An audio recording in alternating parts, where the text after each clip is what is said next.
Are live. This is the Sprint Ride Option podcast, part of the Blue Wire Hustle Network, the only 49er podcast that does not have any sort of opening yet because I have not made one. I am Andrew Pasquini. Jason Aponte, how are you doing? I'm great, Andrew. I mean, it's fine. It's a work in process. We'll definitely get some sort of snazzy theme song in here, and it'll set you up for the mood and what you should expect with the show. But yeah, it'll happen. We'll be all right. No, we'll get. No, listen. It just comes down to what I want to do with it because I don't know if I want to go like big and do it fancy or just have a simple like. And this is the Sprint Ride Option podcast, part of the Blue Wire Network. I don't know. I don't know if we just want to go dry and cut like that and go like an NPR style, or do I just want like air horns and all the sounds in the background and all that stuff? So. Gotta figure that out. Honestly, that's a mood right there, like that little, and you just did that off the top of your head too. No, I honestly, a lot of things come off the top of my head. It's actually kind of scary sometimes. So yeah, there was a football game on Monday night that made me really sad. Like, yeah. I'm honest and hand up that it's my fault because I personally talked myself into this. I convinced myself that the San Francisco 49ers were somehow better than the Buffalo Bills. That's hand up my fault. And I don't think I was sad necessarily that they lost. I think I was sad because of the way they lost. Does that make sense? Yeah, definitely. I mean, you wanted to see this team, be competitive, maybe lose on the last drive, something like that. You say, okay, but this was, for lack of a better term, a dismantling. So I think that's what you mean. Yeah, we talked about it. We talked about how we think this is going to be a defense, or we think this defense is going to be able to stop the Bills. We talked about the importance of the run game.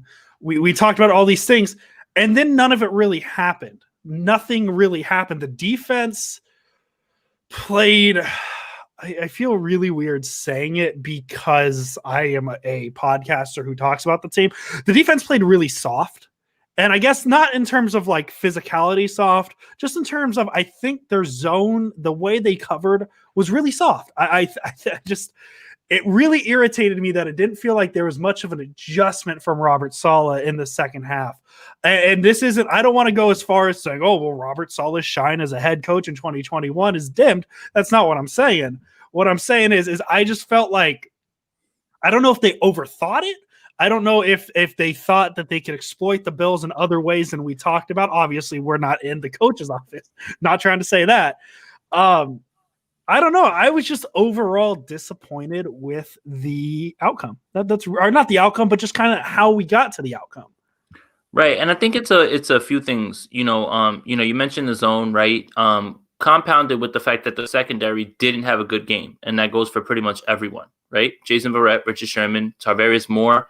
That one was a little bit more disappointing because we've been kind of banging the table for more to get more playing time, but he's still having the same sort of coverage issues that he was having before. In the third year in the system, it's a little bit concerning. The touchdown that Sherman, everybody thought Sherman gave up over his head. When you go back, there was plenty of breakdowns on the timeline. I shared one, Akash had one. Pretty much anybody who really knows the scheme, had one. And it was really about Tarvarius Moore being out of position. So, I mean, you combine that with the fact that, let's give the Bills a ton of credit. They're a better football team than the 49ers right now. Josh Allen played out of his mind.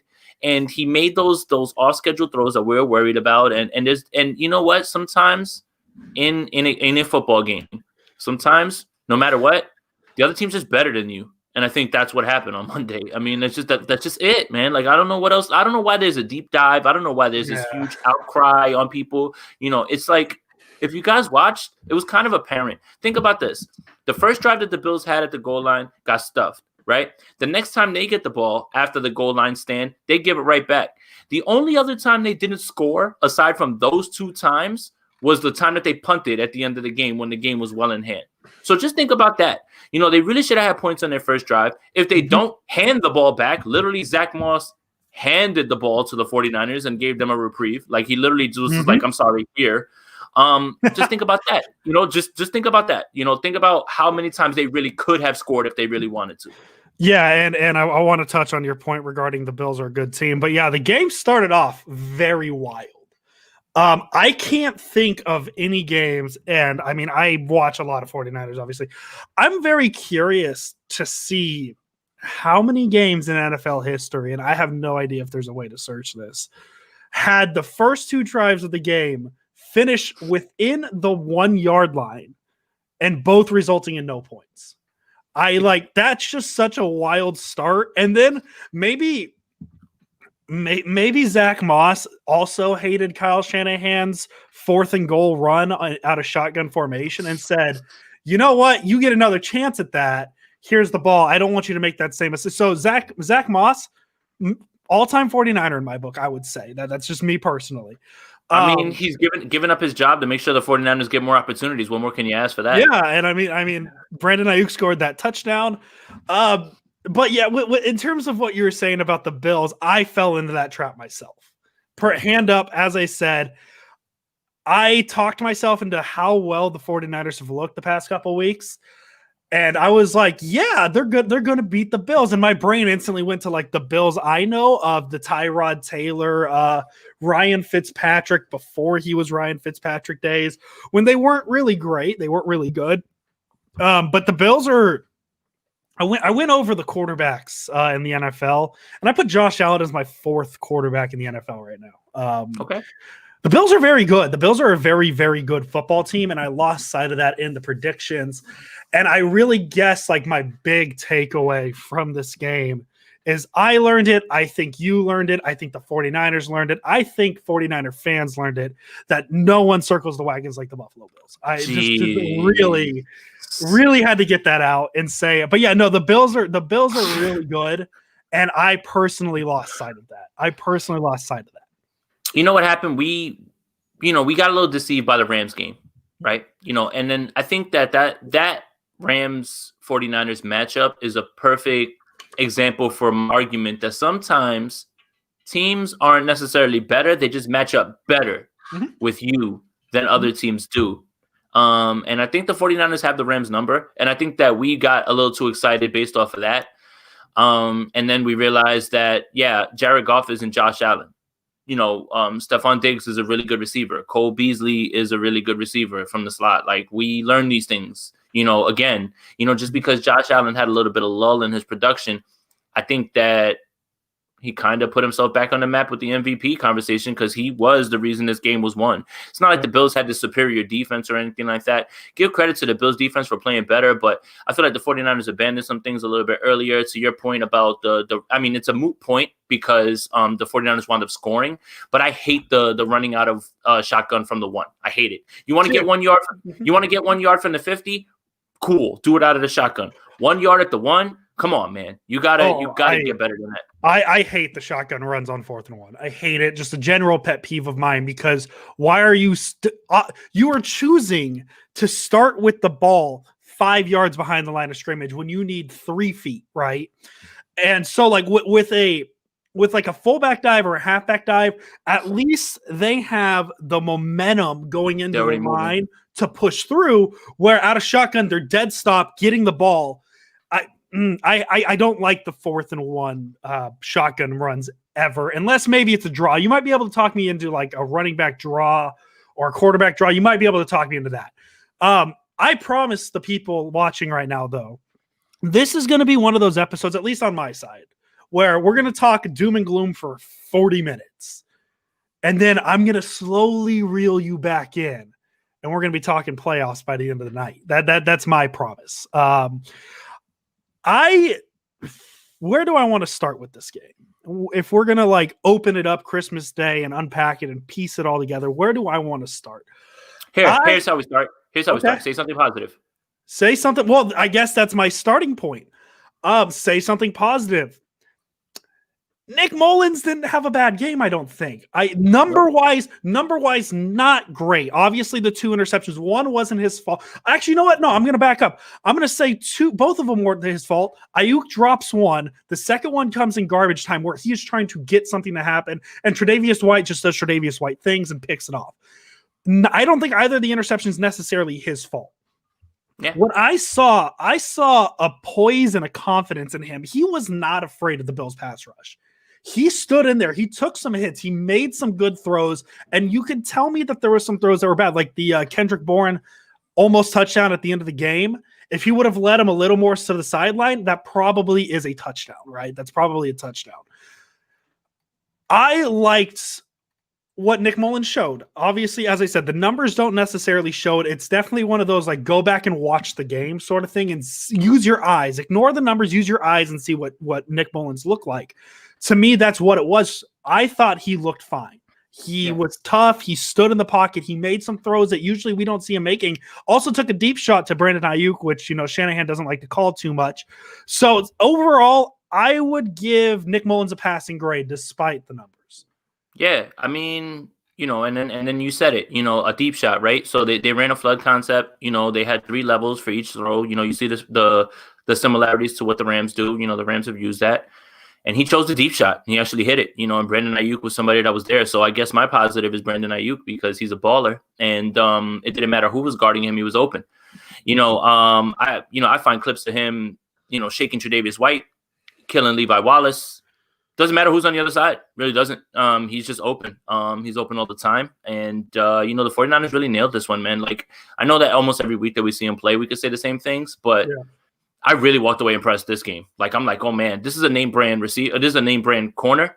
And that hesitation stop and go that he hit Tre'Davious White on over the middle, man. That's not taught. That's not your route. That's just you learning how to get open. That's not you being schemed open. You got to get yourself open. And Brandon Ayuk does that. Yeah. I love what I saw from Brandon Ayuk. I like what I saw from Debo. They didn't really use him in the first half, though. That's strange, right? 9 targets, 6 receptions. I think all 6 came in the second half. They really didn't start throwing to him until it was too late, to me. I thought, I don't know, man. I like this game. Like, I want to trash this team, but I feel like there was a lot of individual things I liked. They ran the ball decently. They just didn't run it enough. And I think that had to do with how quickly they fell behind. They kind of had to abandon the run probably earlier than they preferred. 21 carries, 86 yards. Like I thought they ran the ball decently. It's just they didn't do it. I don't know, man. I just was so confused by the game plan on this. I feel like they abandoned the run a little too quick and put the game in Nick Mullins' hands a little too much. But that's just me. And as I said, I don't know if that was a Shanahan conscious decision to say, hey, the Bills might be looking to stop the run heavier, so maybe we'll have chances because they know we can run the ball well. Like, I don't know, some reverse psychology stuff. I don't know. The offense I thought was fine. The defense, I really have a hard time criticizing them for this game, I guess. Because the Bills just kind of took what the Niners defense gave them, lulled them to sleep. And then I just saw a tweet that Josh Allen on 20-plus yard throws, 6 for 6, 159 yards, and 2 touchdowns. I just thought they lulled him to sleep with those soft stuff, that soft stuff. I mean, they were just constantly letting the Bills move 5 yards at a time, 5 yards at a time. And then when the Bills recognized they would have a chance, that's when they would strike. I have a hard time critiquing it because the Bills' offense is very good. I really like their offensive coordinator, whose name I'm really drawing a blank on right now, so I apologize. Bills' offensive coordinator. Battle, something like that. Battle. He's about to be a coach. He was in his bag this week, man. He'll be a coach. Yeah, and so, like, I think what Niner fans expected, especially with Stephon Diggs, is what they saw against the Vikings last year, but you realize how much better a receiver looks when instead of Kirk Cousins throwing the ball, it's Josh Allen, top 5 quarterback in the NFL. So, it's okay to me. Like, you know how we were doing grades with Grant halfway through the season? Yeah. And we gave some incomplete grades. I kind of want to do that with this game. It's just say incomplete because the Bills are good. And the Niners are a team with still dealing with a lot of injuries. Obviously, it sucks to lose. It's a bummer to lose, but I just don't necessarily think this is a fair game to sit back and say the 49ers played bad. The 49ers, I just think the Bills played good and the Niners played to what they are. If that does, am I just sugarcoating it too much? Like, am I in the wrong mindset here? I want to know. I need Jason Aponte to tell me. No, you're good. Yeah, I mean, you know, that's not wrong. Your thought process there, right? The only thing is that, you know, everybody wants adjustments. Everybody wants adjustments. Well, what adjustments do you really want? Do you want him to start blitzing more people to leave more man-to-man on the back end when you saw that they were struggling to even do, you know, cover 3? This is what I'm talking about, right? Like, you want to blame Salah for not switching it up. Why are you going to rob Peter to pay Paul? If you're going to send the blitz and Josh Allen's going to get the ball out quickly to a guy who's already been killing you over the middle, Cole Beasley, or worse, break containment, and now you're really in trouble. Like, I don't think people understand. Make adjustments, make adjustments. Okay, what adjustments? Tell me, Twitter defensive coordinators. Tell me that blitzing would have been the reason. No, man. There's times that you don't match up well against people. Josh Allen played a great game. The 49ers secondary did not play a good game in this game. I have to say it again. Richard Sherman, Jason Verrett, Tarvarius Moore, everybody. You know, the best corner on this team this week was probably Dante Johnson. There. That's crazy, right? So, like, that's my thing, right? It's like, man, like, I don't get it. Like, everybody wants adjustments, but they can never tell you what the adjustment is. Tell me how you're going to stop Josh Allen, because I'd love to hear it. And why don't you have a job? I don't get it. I guess my response to not you. Oh, I know, not me. I'm just saying my response to the people who are saying, well, why not blitz more? The difference would have been Josh Allen rolling out and beating 4 rushers compared to Josh Allen rolling out and beating 6 rushers. And that's the scariest thing to me about this game in terms of the future of the 49ers. They're going to have a new defensive coordinator, so this could change. This could change. Josh Allen, there was no option runs. I think he had what? 1 rush? I told you I wasn't worried about those design runs. They're not trying to put him in harm's way. He was killing us off script. Like, that's the thing. Like, I don't understand this is my thing. What's the adjustment? Tell me the adjustment. When a guy's running down the field onto the right, off of his back foot, throwing rockets to the sideline for toe drags, what are you supposed to do with that? Explain it to me, Twitter defensive coordinators. Let me know, man, because I'd love to learn. Yeah, Josh Allen, 6 carries, 11 yards. What murdered them was the rollout. The rollout. It beat the Niners. Josh Allen would roll out, and he would have. I swear there was a couple plays where Josh Allen would roll out. I'd have enough time to go to the bathroom and then come back, and Josh Allen would still be holding the ball. So like the rollout is really it's not even about mobile quarterbacks anymore. It is about rollouts and stopping quarterbacks who can move the pocket. That's my biggest concern. That is absolutely my biggest concern. And Josh Allen really exploited it. And I'm going to say a sentence that has not been said on the history of this podcast, whether it is Sprint Ride Option podcast, whether it is 49er Noir live broadcast. Deion Jordan had a good game. Yeah. You know, it's funny. I don't want to make jokes, but I was like, oh my God, he's still on the roster. It's like, I remember him. They said he hit the quarterback. I'm like, oh my God, Deion Jordan's on the 49ers. I forgot. I thought after the Giants game, they sent them back to the practice squad or wherever it was. Like, you know, you never see him out there or whatever. Like, I literally had a conversation with somebody on Twitter who was like, yeah, he's going to make a difference. And I was like, I guarantee you that Giants game's the last time you probably hear from him. And I would have been right. But he actually almost swung the game also, too. So let me walk all that back because he actually made the fumble happen. If the 49ers fall on that, that's a really big game changer right there because they would have been on the other side of the field. So, you know, props to him. You know what? He played well. You know, he made some impactful plays, you know, but for the defense, it's across the board pretty much. Like, there's not really much that you can say that you were happy about. Like, you know what's funny? That touchdown to Sherman, you know, the one where it was Tarvarius Moore's job to get over the top, you know, because, you know, if you tell you could tell Richard Sherman's body language was, where were you? It wasn't, you know, Richard Sherman's never going to show you up, right? Like, that's not his thing. Like, he's going to put you, but you could tell by his body language after the throw was over his head. Like, what was that? Did you see who was dropped in the pitch and, you know, was up there, you know, doing a good job covering flat and grass? It was Eric Armstead. Eric Armstead, yes. And I think that Dante Johnson was supposed to actually blitz on that play too, and he just didn't. Like, so, like, there was just poor execution, like, all around, like, this entire game, man. Like, you know, like, all right, sure. Give some of the blame to Salah, some, I guess. I don't want to blame him because I understand, again, one, the scheme is completely different when Sherman's there. And again, we were fooled by the Rams because I didn't see anything on that Rams tape that would have tipped me off that Richard Sherman was having to cheat playing over the top as he was, because he was like 10, 12 yards away, just making sure that he wasn't getting beat. And all they did was run comebacks on him all game. Like, I've never seen Richard Sherman so unsure of his own physical abilities, even at this age. Like, he's going to be smart enough. He knows the route's coming, but that doesn't matter if your physical isn't there. So it goes all around. This entire defense didn't play well, man. It coincides with the fact that they didn't play well and that Josh Allen played his ass off, man. Let's give the kid credit, man. That was incredible, man. Like, all those throws, all those plays, again, they would have scored on that first drive if he had that throw to Dawson Knox. He threw it behind him. That was the accuracy issues. That was a touchdown. But, you know, it just is what it is, man. It is what it is with this game. Like, you just have to flush it and keep it moving. Like, no 49er fans should really feel bad about this game because they lost to a better team. You know, like that's really what you should be holding on to. Yeah, I probably could not have said that any more perfectly. Just any more. The Bills are good. The Bills are a very good football team. That's all that, like, the conversation should stop there. They have a top-tier offensive coordinator. He's pretty much the Robert Saleh of offense, right? He's going to be the guy who's going to get a head coaching job out of all this.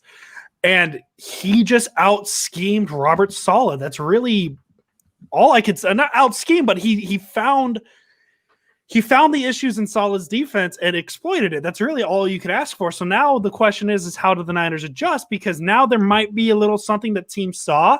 And, you know, they're facing a quarterback come Sunday who's really good at throwing short routes, who also needs to stop getting his legs hurt, just period. That'd be real nice.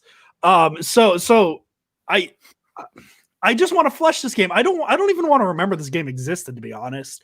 I as I said, I let myself believe that the 49ers had a chance to win this game. And the Bills really proved me wrong. Yeah, I mean, that's it. I mean, and like I said, I have to eat crow 2 on it too. I was blinded. You know, I'm like, oh my God, look what they just did to the Rams and everything. But you got to remember, Jared Goff isn't Josh Allen. You know, that offense is better. You know, they just played better. That's it. You know, like, there's things that the 49ers can clean up. But I'm not certain if they clean those things up, they even win this game, really. So, I mean, you know, again, on defense, I'm just not certain what more you could have done. You know, like, I understand playing that soft zone and you want to give everything up in front of you. Fine. Josh Allen took all that. Don't play man because you don't want to do that. You clearly saw that wasn't going to work, right? No Emmanuel Mosley this week. You forced Dante Johnson into playing the slot. Cole Beasley's a really good receiver. Like, it all lined up like the right way. Sometimes matchups matter. Sometimes it doesn't matter how you're playing. Sometimes, you know, guys out scheme, you know, and like you said, that offensive coordinator is about to get a job. So, you know, it's you know, it just is what it is, honestly, man. Like, you know, I could see why people were upset because you wanted to win this game. To remember, we said that the 49ers wanted to win this game to kind of show everybody, yes, good teams, you need to be afraid, right? Like, we're not just beating up on the average teams that are in our tier. We can beat you too. Don't let us get in the playoffs and get healthy. And I think that's the disappointment. It's less about the playoff positioning because, as we talked about, if the 49ers were going to lose any game, let it be this one because it's not a conference game and it doesn't really play into the tiebreakers. Now you just put yourself in a position where you have to win out if you do want to make the playoffs. And we just saw a Washington team that defeated the undefeated Pittsburgh Steelers. So I'm not giving any prediction on that game right now. I need to deep dive on them seriously, man. Washington, I need to go take a look at them more. Yeah, and we'll talk about the playoff because for me, I don't want to like for me, I don't really hope my favorite team makes the playoff. I don't give up on the hope as long as there is a mathematical chance, right? Like, I realize the odds are very stacked against the 49ers. However, there is a mathematical chance this team still makes the playoffs. So I'm not ready to jump off that yet. I'm not ready to, just plain and simple, because I'm a numbers guy. I believe it. We talked about 538's predictions last week, and what was it? Was it 25%? Is that the number we had? It went up from 538. Yeah, so 538 last week. Yeah, the Niners still have a 26% chance to make the playoff, whatever that number is. Less than 1% chance to win the division, which I've given up hope on the division. Just in general, I mean, I don't really see a path there, which is okay. So as I said, to me, if the 49ers can get to week 16 and Jimmy Garoppolo and George Kittle are playing, they are doing something right. Something right is going on because they are not going to put those two out there if they're meaningless games. Yeah. Right? So that's really what the goal should be. They do have two, I'm going to call 1.5 winnable games at this point. Washington's a little trickier than I think some people are letting on. The Cowboy game, I've been waiting all day until 10 a.m. Doesn't roll off the tongue as well. Good. I'm happy that they flexed that game out. I'm sorry, guys. My unpopular opinion, you saw that tweet that was floating out today. What's your unpopular? My unpopular opinion is that I'm happy that they flexed the 49ers out of Sunday Night Football. Sorry. Yeah, I'm excited for the game to start a little earlier, but let's see the bullet up front. Like, let's not wait for it later down the day. Like, let's get it out. But now, Jason, the people have to wait at least a year for me to sing Carrie Underwood again. I want to give the people what they want, but I can't if the Niners aren't playing on Sunday night. So I mean, I guess we're at that point. You want to do 3 stars? No, there are. That's what I was gonna lead into 3 stars, and I've just been racking my mind on who the 3 stars are from this game. I don't have any, so we're gonna find out who I pick for the 3 stars of the game.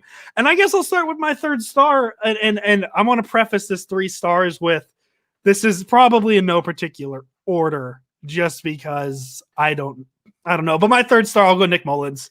Numbers lied a little bit in that game. I thought he had a fine game. He's a backup. Got to remember, Nick Mullins is my 3rd star. Yeah, mine is Jeff Wilson. He didn't get as many touches as he wanted, but he was extreme. It's so strange, right? So next gen stats, guys, I was tweeting some of the stuff out because, it's there for you in Game Pass. When you look at the plays, there's a little tab up there that says breakdown. Shows you exactly where the quarterback threw, where he was hot, where the good runs were, where the separation was. And by the way, Deebo Samuel this week created about 4.18 yards per target, and the NFL average is 2.78. Now that is only counted when he's actually running a route and he's targeted. Okay, so those screen passes, yes, they help because they were a little bit off, but still, he was nearly 2 yards over. But it's so strange when you look up those stats of which side was more successful to run. Jeff Wilson was successful to the right. He had several big runs to the right, of 7, 10, 12, 15 yards. And then most of it was good going to the left. The problem is that they just didn't get the ball, right? So I think that when we talked about, okay, we're a little confused by the game plan, I think that Kyle Shanahan, and this isn't good to say, but I think that Kyle Shanahan wasn't ready to be down that quickly or to watch his defense give up that much that quickly. I think even if they don't score, you kind of have to sit there and say, yeah, you know what, this is something I didn't think was going to happen. So, I don't know, and then once that happens and you start playing from behind, you want to get you want to get the offense rolling. He kind of went away from the run. So I think that might be a little bit of why the game script kind of pushed him away from it, but he still shouldn't have abandoned the run because the Rams were down a ton in that game that they played the Bills, and they continued to stick with it. Once they were able to get that going, they were able to get play action going. Clearly, that's obviously a different quarterback, different system. Don't want to compare, but yeah, it's a little bit baffling as why they didn't go to it and why didn't Deebo get any of those jet sweeps. I understand the Bills were playing wide 9; they were all the way out. I understand all of that. You still got to make them think about it and still give them the reason to think that you still might do it. Yeah, no, I absolutely agree. As I said, I thought they abandoned the run game a little too quick. Mm-hmm. My 2nd star, I'm going to commit to the bet. Deion Jordan. Really, he's the defender that stands out the most to me in this game. I think it's a big issue that the 49ers' 3 leading tacklers were all secondary players. Brett with 11, Dante Johnson with 8, Jimmy Ward with 7, and then you get to the linebacker, Drake Greenlaw with 6. Deion Jordan, a sack, a hit, a tackle for loss, 3 tackles, forced fumble. Hey, man, Deion Jordan's on the 49ers. He wears number 96. There we go. Yeah. Deion Jordan, 2nd star. Oh man, this is getting tough. So I think we all agree the 1st star is Brandon Ayuk, right? We don't have to really... we'll dive into that. Yes, Brandon Ayuk, right. 1st star. All right. So number 2, I don't want to say Deebo Samuel because everything that he did was pretty much when the game was out of reach. Yeah. I don't know on defense who it could be. Jordan Reed didn't really do too much. So here I'm going to go off script a little bit. I think my 2nd star is going to be whoever's idea it was to put Brandon Ayuk back there to retrieve punts. Cool. Let him do it. Okay. Get him out there. Get your guy with the ball in space. Injuries be damned. I was one of those people that's like, oh, you can't put him in harm's way, but we're not getting anything out of that. What could spark this team is a big punt return, touchdown, a big punt return, things like that. We have no sort of juice in the special teams at all. And sometimes that's the thing you need to jumpstart. I like the creativity. Also, something that we didn't get a chance to talk about because it happened right before the game Monday. Trent Taylor being a healthy scratch. That Yep, was that's it. That's his last Yeah. snap as a 49er. That's it. Yeah, and who knows? Maybe the next team he goes to will be 4-0 in their next 4 games. You know, never know. Dante Pettis. We'll get to it. Yeah. So yeah, number 1 star Brandon Ayuk. Yeah, man. He's if we live in a world where Justin Jefferson doesn't exist, Brandon Ayuk's the best receiver out of this draft class. Plain and simple. And if they get a quarterback who can throw it a little better, Brandon Ayuk's going to really blow up. You're so nice, Andrew. I love it, man. You know, if they get a quarterback who could throw it a little better. I mean, yeah, you're not wrong, you know, but you know you want to say something else, but that's all right. You know, but yes, man. I'm positive. I like to be positive. You are. But yeah, man, Brandon Ayuk, open against whoever, whenever, wherever, whoever's the quarterback, doesn't matter. He's open. You know, like that deep shot from Nick, I'm just like, goodness gracious, man. I get flashes of like someone else throwing those balls out to him, and it's like more than once every 3 games, more than once every 5 games, and it's just like, man, you know, again, you know, I said it about Debo, and I'm going to say it about Ayuk. It stinks, man. They're both being limited right now at this point. You know, Ayuk is a guy that he's got 100 yards almost in every game that he's ever played, but you still feel like he's limited. That's the scary part, right? You still feel like Brandon Ayuk is being limited, but he has like almost 100 yards every single game, man, and that is what makes him scary. 49ers knocked this one out of the park, and he's the biggest star right now of this horrid season so far. I guess the goal is with Brandon Ayuk is to take him from Mr. Limited to Mr. Unlimited. Sorry, I had to. I'm sorry. Oh my God, Andrew! I was gonna let the circle the wagon thing go because you got it right, and ESPN ripped off your Berman Bowl bit also. But you know, hey, man, I want to talk about that real quick. Go ahead. So they run that video pre-game of him picking all of the Niners Bills Super Bowls, and I'm like, that's great, that's cool, that's funny, I love it. And then they ran the same video during the game. And then realized, oh wait, we did it in between plays. This is a minute-long video, and they put half of the screen as Berman picking the 80s Super Bowls and half of the screen the actual game. And oh my goodness, ESPN, man. ESPN games are hard to watch. Although I do like their animations. Their Josh Allen Home Alone animation. That was good. Yeah, their animations, man. They're in the category of they're so bad they're good. Like they're so bad they're good. Steve Levy's bad. Brian Griese's all right. I like Louis Riddick, but a lot of people don't. You know, I like Louis Riddick, but yeah, Steve Levy's bad. My biggest thing with Levy is, what was it, man? The Niners punted the ball at the end of the second half, and the ball went down to the Buffalo 10. And they went down and kicked a field goal. And about after the second timeout, he was like, "Yeah, so the Bills have the ball at their own 25. Do you think they should try and drive? There's 20 seconds left. They have a timeout left." They started with pretty good field position, and I'm like, no, they started the ball at their own 10. What are you talking about? Pretty good field position. And like, it's just little things like that I've noticed kind of watch, because Monday night games, you know, a lot of, you know, you watch Monday night games. Yeah. And yeah, like a lot of the things Levy says, I'm a big Riddick fan. I like Riddick. But yeah, Monday Night Football is just so weird, and I think where it's going to get interesting is apparently Fox is trying to get out of their Thursday Night Football thing, and I wouldn't be surprised if that ends up being an ESPN thing. So we'll see where that goes. But in terms of Booger back, who? Bring Booger back. I mean, I think that, you know what? I think that it's funny. Like, you should leave him in there. It's a meme. It's funny. Like, I don't get why people get so mad that he's bad at his job. It's funny. And my thing is ESPN like letting go of Mike Tirico was the crazy. Like, Tirico and Gruden were the last like great Monday night crew they've had. Yeah, it's true. And getting like Tirico can make anybody look good. So I thought getting rid of Tirico. Anyways, that's beyond the point. Do we want to talk 49ers playoffs? Yeah, I guess we should, right? Because I'm at that point of denial where I went into the playoff machine. I know, I saw that. And I pieced it together. I wanted to flesh out that thought a little more since we have the platform to do so. Okay. So the 49ers still have according to 538, 26% chance to make the playoffs. They are in a thing with 3 other teams, the Cardinals, the Lions, the Vikings. The 49ers can actually still lose a game.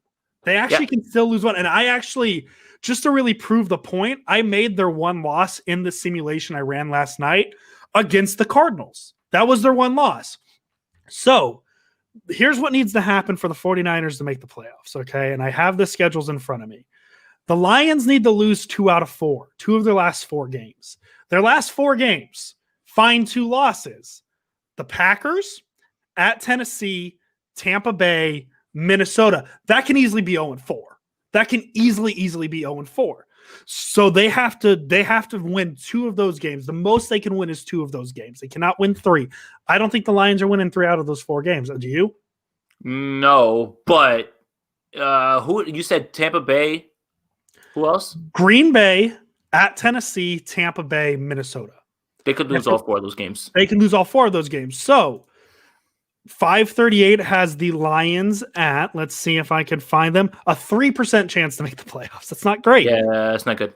The Minnesota Vikings, they are the next closest team in terms of percentage of making the playoffs. They actually have a better chance to make the playoffs than the Niners. They're at 40%. I don't know what they need exactly. I'm just looking in the scope of what the 49ers need.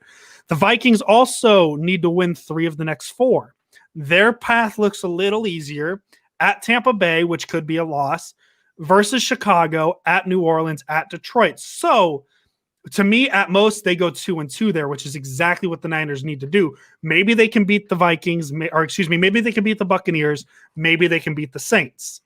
But at best, I think they do go 2-2, which is exactly what the Niners need. Mm-hmm. Then we go to Arizona. Arizona needs to lose 3 out of 4, and this is where things get a little hairy. Mm-hmm. At New York versus Philadelphia, the 49ers, and then at the Rams. That, I think, is possible. I could see them losing to the Giants, beating the Eagles, losing to the Niners, and losing to the Rams. There's your path. There is your path right there. Yep. And then lastly, what the Niners need to do, the Niners need to finish 3-1. Washington football team at Dallas, at Arizona versus Seattle.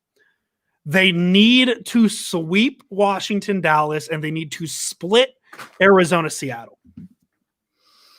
Okay. I just said a lot of things, and I don't think it's out of the realm of possibility. That's really my point. That's my point there. It's really not, actually. And you know what? You've done a really good job of convincing me too. You know, when you really start to think about it. There. Yeah, I mean, well, here's the thing. Like, you really just break it down, like, you know, not even really going deep analytically, right? Like, look at those teams, and all of those things are viable, right? It's absolutely true, and it could be that the Lions lose all 4 of those games, right? Arizona looks really bad right now. You know, that Kyler Murray injury is much worse than they're letting on. You can tell because he's seeing the throws down the field. He just doesn't want to let it rip because it hurts. And their offense is sputtering now. Like this is what we talked about. Like when we talk about franchise quarterbacks, when Kyler Murray's not working, the offense doesn't work. When the offense is not working and Kyler Murray's cooking, he lifts it up. That's the difference, right? So if you want to say, yeah, Cliff Kingsbury is not a good coach, that's fine. But he has a quarterback that can mask all of that by making plays. Right now, he's not doing that. So now you can double down on whatever you want to say about Kingsbury. But that's what we talk about when we mean a guy, right? Even if the offense isn't being run well, being played well, you have a playmaker on the field that can make plays. When that playmaker's gone, then you see exactly what happens to that offense. You know, the Lions, you know, it's really funny. The Lions are in this position where they could just, you know, like, you know, what are the chances they win all 4 of those games? They're probably a 1% chance, maybe less, right? But, you know, think about them losing a coach, getting a coach, and then they could be in the playoffs somehow. I don't even think that that's their mindset, right? Like, I think that they're really, like, not that they're with the tank, but they kind of understand what it is, right? Like them. So it's hard to see them really trying to make a move. The Vikings are the ones that get me a little bit nervous now, just because of the way they've been playing lately. You know, Justin Jefferson's great, man. Dalvin Cook, as long as you have him, you're great. You know, I mean, what's the rest of their remaining schedule? Who? The Vikings. The Vikings, they are almost looked at their preseason schedule. At Tampa Bay versus Chicago, at the Saints, and at the Lions. That's not easy. They'll probably win that Lions game, but the Saints game is probably going to have Drew Brees in it. What were the other ones? Tampa Bay this week is you know, like, as much as they're not playing well, you know, still not easy. And then you said New Orleans? Yeah, New Orleans. So yeah. Yeah, man. I mean, 2-2 is To me, 2-2 is probably the most likely solution. I think they're better than the Bears. I think they're better than the Lions, but I don't think they beat Tampa Bay, and I don't think they beat New Orleans. So 2-2 is exactly where you want them at. Like that's where they need to be. And anything extra is just gravy on top at this point, right? But I'm just the reason that I'm really trying to hold back on the Washington game is just because I'm scared. I think that they've, so there's something about what's going on over there. It's like almost everything that's happening around them doesn't affect them. It almost fuels them, right? Like Ron Rivera, fighting cancer. Whole Redskins thing. Alex Smith being thrown on the field. They go and they destroy Dallas. They go into Pittsburgh and they end their undefeated season. Now you got an Alex Smith revenge game this week. The next week after, they play the Carolina Panthers. That's a Ron Rivera revenge game. There's something going on with Washington, and I'm scared, man. I'm really scared about this game. Normally on the outside looking in, you probably would say, yeah, whatever, Captain Checkdown's coming back. The 49ers got this game. I'm scared to death of this game right now, man. I really am. I've been saying it for a few weeks. This Washington football team game is kind of scary. And them beating the Steelers didn't really help that scary feeling go away. So, yeah, we'll see. But even if they lose to the Washington football team, then they have to run the table. And, I mean, you get Garoppolo and Kittle back, you never know. That's really my thing. That's the last thing I have to say.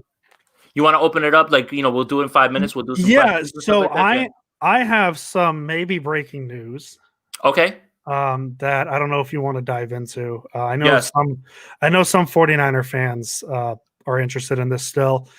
Jay Drew at Drew J. He is part of the BYU sports coverage team for the Deseret News. I guess had a Zoom call with Zach Wilson. Take this as you may, and I'm just going to read a bunch of tweets. Starting from 25 minutes ago, BYU quarterback Zach Wilson just told me on a Zoom call that there's no way he opts out of a bowl game, said he was riding with my boys until the end. On the same Zoom call, Zach Wilson said he hasn't seriously thought about his future and said, quote, right now my plan is to come back to BYU in 2021, but that decision won't be made until the season's over. Quote, I think it would show my kind of character if I dropped out. I would never do something like that to these guys. I think this is in reference to skipping a bowl game. They mean the world to me, and I'm going to give them everything I have and play as long as I can and worry about everything in my future. Full quote from Zach Wilson about if he'd opt out in the bowl game. Quote, not at all. I am here to ride with my boys. Oh, that's the same quote I just read. This is a Coastal Carolina quote. That doesn't really And then here it is. Here's the other one I wanted to get to. Zach Wilson on if he will enter the NFL draft. Quote, yeah, it is hard to say. I think when the time comes after the season is over, I will have a pretty good idea of what to do. The plan for me now is to finish this week, get into a good bowl game, compete, and win the bowl game. And then it really goes from there after the season. Right now, my plan is to come back next year. I really haven't thought about it. All my focus is with these boys, and I really think when the time comes, I will know what to do. He's still tweeting about this Zoom call, so go check out at Drew J if you're interested. I really didn't expect him to come out and say he's declaring for the draft at this point, but just kind of a quote to keep in your back pocket. Yeah, I mean, that's Mormon speak. Like he just, he doesn't want to talk about that right now and be a distraction when, during the season. So he's not going to say anything about that. And then that last line is all you needed to hear. I'll wait till the end of the year to figure it out. Yeah, well, when you meet an agent that's like, bro, I'm about to get you top 5. Yeah, he's about to put his glasses on and get in the back of the Ferrari and say, let's roll, So, I mean, you expect him to say all that. He's a good kid. He understands that his words mean something. He's a leader, and he does care about those guys. But, I wouldn't hold too much about him going back to school or anything like that. He's definitely going to try to play in that bowl game. And I think everybody wants to see him against better competition. So, yeah, I mean, that's cool. I mean, I'm glad that we got that because I know it's going to be a talking point now for the rest of the week. People are going to use it to arm whatever side of the argument that they're on. As soon as Zach Wilson throws an incompletion, there's a huge portion of 49ers Twitter that is like, ha, see? And then when he throws a bomb for a touchdown, the other half is like, ha, see? And it's like, I don't get why people are against a guy who is a hypothetical future quarterback just because they want to be right. It's just silly. Yeah, and I mean, we really live in that, time where the second the draft is finished, we have articles giving out grades despite these kids never playing a game in the NFL, like all this stuff. So yeah, I take those quotes absolutely with a grain of salt. I don't really think they mean anything at this point. It's just something to talk about. It's something to bring up. Hey, maybe and who knows, maybe he is telling the truth and he wants to be the consensus number one quarterback coming out in 2021. That's fully a possibility. But yeah, just right now it is December 9th. I still think Zach Wilson's going to enter the NFL draft. So yeah, I guess now's the time. If anybody has any questions, shoot them out. Jason, do you have any last words before we dive into the questions regarding the Bills, regarding Zach Wilson, regarding really anything you want to get off your chest? Nah, man, just ease up on Nick. It's easy to go at him, but like I think he played fine. Like I think you guys need to understand that he's a backup. A backup. Okay, guys? I don't know why the words franchise and quarterback were thrown around with him. Like when a backup performs as a backup does, I don't understand where the slander comes from. So, yeah, just ease up off Nick, ease up off Salah. I don't really think that's his fault or anything like that. So, yeah, I mean, the Bills were better. That's it. That's what I want to leave you with. So if you want to yell at the sky and yell at whoever you think is responsible, go right ahead. But just remember that they were the better team. They were better coached. They were better prepared. That's it. Yeah, as I said, couldn't say. So you have any questions you like? We've had a lot of comments this video or this podcast. I haven't seen too many questions, and that's okay if there isn't a lot of questions because we have topics we could talk about. Yeah, I mean, I guess we could talk real quick and then see what else comes in because there's no questions in here right now, as of right now, but I'm sure they'll fill in. I guess we could talk about the injury report, right? Deebo Samuel didn't practice today. Apparently he has a foot contusion. So, but I wouldn't worry about it because apparently somebody, I forget if it's Kyle Shanahan, don't hold my feet to the fire on this one. It was somebody who said that they don't expect him to be, to be good, like to be fine for the game. So he's going to be fine. I just think that whatever happened. Yeah. I think, it's Wednesday. It's Wednesday. That's really all I can say about that is players will pop up on the injury report at some point. And yeah, that's how it is. Archinoy brings up a good point. I think we should talk about this for a second. Thoughts on the Giants defensive coordinator. I don't really have opinions on the Giants defensive coordinator, not knowing that I know his name, but they did a hell of a job against the Seahawks. They did a hell of a job against the Seahawks. They played well. They beat the Seahawks. Like the Niners didn't do that this year. So kudos to the Giants. I think the Giants are peaking at a really good time. And that's my opinion. So thoughts on the Giants defensive coordinator? He shut down Seattle with no pass rushers and Blake Martin. The Giants are better than people think. Like honestly, man, like they are, especially on defense. They've got players, man. So they've been playing well. I don't know what happened, and also it also combines with the fact that Seattle played like crap. Mm-hmm. So that helps too. Like I want to give credit to the Giants for going up there and playing well, but I also have to point out that Seattle was awful in this game. I think we're going to have to go another year of Russell Wilson's never got an MVP vote because I don't think he's getting one. Nah, not this year. No. Not this year. I think really a lot of the votes are going to go to Mahomes. I think Allen will be in there. And yeah, and Rodgers is probably going to get some. I think Russell Wilson's going to go another year without an MVP vote. Oh, you're muted. Yeah. There we go. Sorry. Yeah, probably. Yeah. Josh asks, what happens if Juszczyk isn't re-signed? I think to me, Kyle Juszczyk has to be near the top of priority to bring back. I feel like he makes the offense work really, really well. He's such an important piece of this offense. That's really, to me, he's going to be up there at the top of the list. What happens is I think the offense is going to look different. I think Kyle likes having him there as the fullback. I think he likes the versatility of who he is, and I just don't see how you can replicate that. So. Yeah, and I think there was something that came out today about him talking about a team-friendly deal. So it's like, we speculated that Juice got the bag the first time, and maybe he'll think about getting, less to stay because he loves the culture. This is actually a place where he's utilized. So, if it's not, then it's got to be Josh Hokett at this point, right? Because the fullback is so important to what Shanahan does. So, but I think Juice might come back, man. It's good that he's even talking that way. Yeah, Archinoy down at the bottom. This is one that I've been waiting for, actually. Do you see the 49ers exploring a Carson Wentz trade? It looks like the cap hit would be around $25 million per year. Yeah, the deal he signed recently hasn't kicked in yet. Yeah, that's the worst. That's what makes it the worst sports. That's the worst sports contract, hands down. I wouldn't be surprised if the Niners at least kick the tires. I think every team is going to do the due diligence of kicking the tires on that. I don't expect the Niners to touch that with a 25-foot pole, though. I think the very least is they'll have exploratory calls to see what they can get. But yeah, so that's really my take on that. I think Jason probably agrees with me. But really, that's the last question we have. We're going to call it here. 50 minutes, not too bad. We'll be back Friday to break down the Washington football team game. Go follow us on Twitter at Sprint Right Pod. Subscribe to our YouTube channel, all that. Make sure you go download the Spotify links. As always, Jason, go 49ers. Let's go Niners.